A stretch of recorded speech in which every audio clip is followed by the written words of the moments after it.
നമ്മളൊക്കെ ചിന്തിക്കുന്നത് പോലെ വാർദ്ധക്യ കാലഘട്ടത്തിൽ മാതാപിതാക്കളെ സംരക്ഷിക്കലും മാത്രമല്ല പുണ്യം.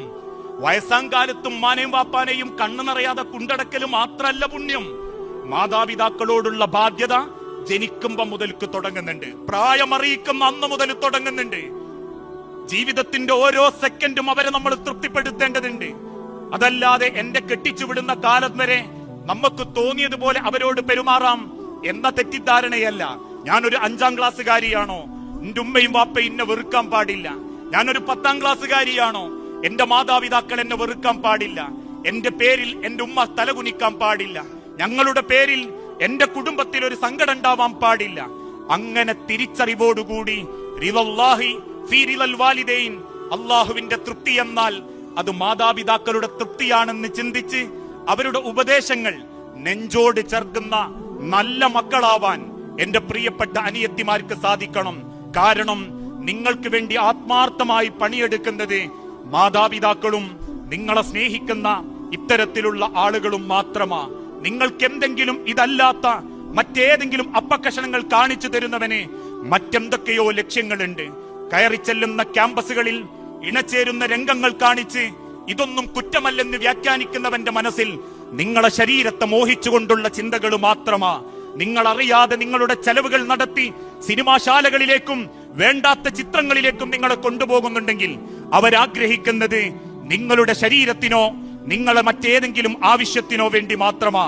അത് കളങ്കപ്പെടാതെ കാത്തു സൂക്ഷിക്കാൻ നിങ്ങളുടെ കുടുംബത്തിലെ മാതാപിതാക്കളും ഇതുപോലെയുള്ള പ്രസ്ഥാന ബന്ധുക്കളും കയ്യും മെയ്യും ഒഴിവു സമയവും നീക്കിവെച്ച് മത്സരിക്കുമ്പോ 10,000 കാത്തു നിൽക്കുന്ന പുറം ലോകത്ത് സ്വന്തം കഴുത്തും കാലും വെച്ചുകൊടുത്ത് ഹതഭാഗ്യകളായി പോകാൻ പാടില്ല. നിലവാരമുള്ളവരാവണം ഒരു പെണ്ണ. നമ്മളൊക്കെ ചിന്തിക്കുന്നത് പോലെ വാർദ്ധക്യ കാലഘട്ടത്തിൽ മാതാപിതാക്കളെ സംരക്ഷിക്കലും മാത്രമല്ല പുണ്യം. വയസ്സാം കാലത്തും ഉമ്മാനെയും വാപ്പാനെയും കണ്ണു നിറയാതെ കൊണ്ടടക്കലും മാത്രമല്ല പുണ്യം. മാതാപിതാക്കളോടുള്ള ബാധ്യത ജനിക്കുമ്പോ മുതൽക്ക് തുടങ്ങുന്നുണ്ട്, പ്രായമറിയിക്കുന്ന അന്ന് മുതൽ തുടങ്ങുന്നുണ്ട്. ജീവിതത്തിന്റെ ഓരോ സെക്കൻഡും അവരെ നമ്മൾ തൃപ്തിപ്പെടുത്തേണ്ടതുണ്ട്. അതല്ലാതെ എന്റെ കെട്ടിച്ചുവിടുന്ന കാലം വരെ നമുക്ക് തോന്നിയതുപോലെ അവരോട് പെരുമാറാം എന്ന തെറ്റിദ്ധാരണയല്ല. ഞാനൊരു 5ാം ക്ലാസ്സുകാരിയാണോ എന്റെ ഉമ്മയും വാപ്പയും എന്നെ വെറുക്കാൻ പാടില്ല? ഞാനൊരു 10ാം ക്ലാസ്സുകാരിയാണോ എന്റെ മാതാപിതാക്കൾ എന്നെ വെറുക്കാൻ പാടില്ല?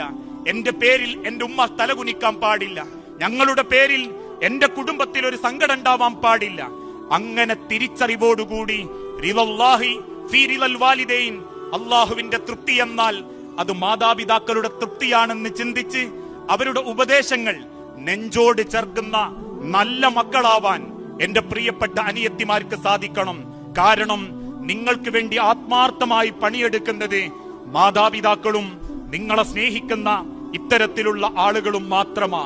നിങ്ങൾക്ക് എന്തെങ്കിലും ഇതല്ലാത്ത മറ്റേതെങ്കിലും അപ്പക്കഷണങ്ങൾ കാണിച്ചു തരുന്നവന് മറ്റെന്തൊക്കെയോ ലക്ഷ്യങ്ങളുണ്ട്. കയറിച്ചെല്ലുന്ന ക്യാമ്പസുകളിൽ ഇണചേരുന്ന രംഗങ്ങൾ കാണിച്ച് ഇതൊന്നും കുറ്റമല്ലെന്ന് വ്യാഖ്യാനിക്കുന്നവന്റെ മനസ്സിൽ നിങ്ങളെ ശരീരത്തെ മോഹിച്ചുകൊണ്ടുള്ള ചിന്തകൾ മാത്രമാ. നിങ്ങൾ അറിയാതെ നിങ്ങളുടെ ചെലവുകൾ നടത്തി സിനിമാശാലകളിലേക്കും വേണ്ടാത്ത ചിത്രങ്ങളിലേക്കും നിങ്ങളെ കൊണ്ടുപോകുന്നുണ്ടെങ്കിൽ അവരാഗ്രഹിക്കുന്നത് നിങ്ങളുടെ ശരീരത്തിനോ നിങ്ങളെ മറ്റേതെങ്കിലും ആവശ്യത്തിനോ വേണ്ടി മാത്രമാ. അത് കളങ്കപ്പെടാതെ കാത്തു സൂക്ഷിക്കാൻ നിങ്ങളുടെ കുടുംബത്തിലെ മാതാപിതാക്കളും ഇതുപോലെയുള്ള പ്രസ്ഥാന ബന്ധുക്കളും കയ്യും മെയ്യും ഒഴിവു സമയവും നീക്കിവെച്ച് മത്സരിക്കുമ്പോ 10,000 കാത്തു നിൽക്കുന്ന പുറം ലോകത്ത് സ്വന്തം കഴുത്തും കാലും വെച്ചുകൊടുത്ത് ഹതഭാഗ്യകളായി പോകാൻ പാടില്ല. നിലവാരമുള്ളവരാവണം ഒരു പെണ്ണ.